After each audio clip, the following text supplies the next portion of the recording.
Olá, sejam bem-vindos a novo episódio do Ler Sem Ver.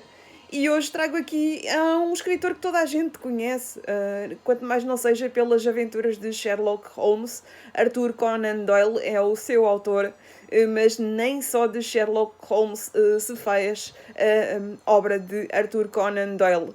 Espírita também assumido, ele aqui traz-nos precisamente a história do espiritismo. O espiritismo que pode ser considerado ao mesmo tempo uma filosofia, uma ciência ou até uma religião, não havendo barreiras a qualquer religião adotar também a doutrina espírita como complemento à sua fé, digamos assim. Segundo Sherlock Holmes, não, Arthur Conan Doyle, a doutrina espírita até é mais aceite entre os cristãos católicos do que entre os protestantes, porque já têm no seu historial as questões da aparição de santos, de Nossa Senhora, enfim, creem no sobrenatural, não da maneira que os espíritas, depois de Allan Kardec, passaram a acreditar nas reencarnações, etc. Mas até chegar a Allan Kardec, que foi o grande impulsionador da doutrina espírita, sem dúvida. Houve muitos mais que tentaram explicar os fenómenos sobrenaturais, a presença de espíritas, tentaram provar que muitas das sessões espíritas realizadas por médiums não eram puras fraudes, algumas eram, mas a grande parte, a grande maioria não era, e as médiums e os médiums do passado tiveram de sofrer muito para que fossem acreditados.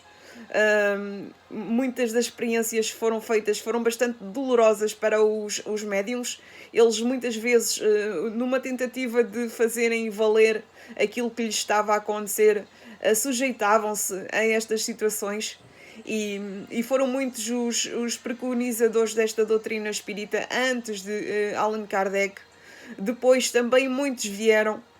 Também estou-me a lembrar, por exemplo, do Leon Denis, que já aqui trouxemos, de Camille Flammarion, outro filósofo francês, espírita francês, e também houve muitos escritores que seguiram a doutrina espírita para além de Arthur Conan Doyle.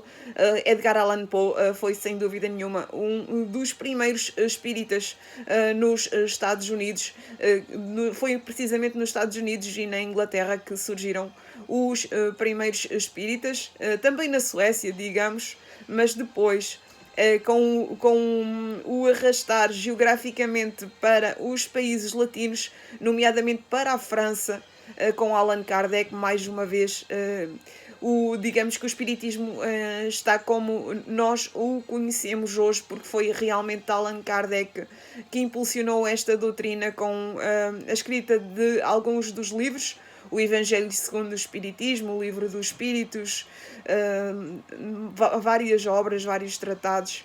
E aqui temos, isto aqui vai até 1900 e poucos, até depois, um bocadinho depois da Primeira Guerra Mundial, ou seja, o tempo de Arthur Conan Doyle. Já no outro dia tive aqui um outro livro que ia mais ou menos pela mesma altura, e digamos que os livros coincidem muito com os factos. Há muitos factos relatados neste livro que estavam noutro livro que eu peguei, que era do Alexander Azakov, um caso de desmaterialização que, lá está, conta as experiências, algumas muito complicadas, que os médiuns do século XIX viviam para tentar solidificar a presença do sobrenatural, a crença de que realmente existe alguma coisa para além do mundo terreno.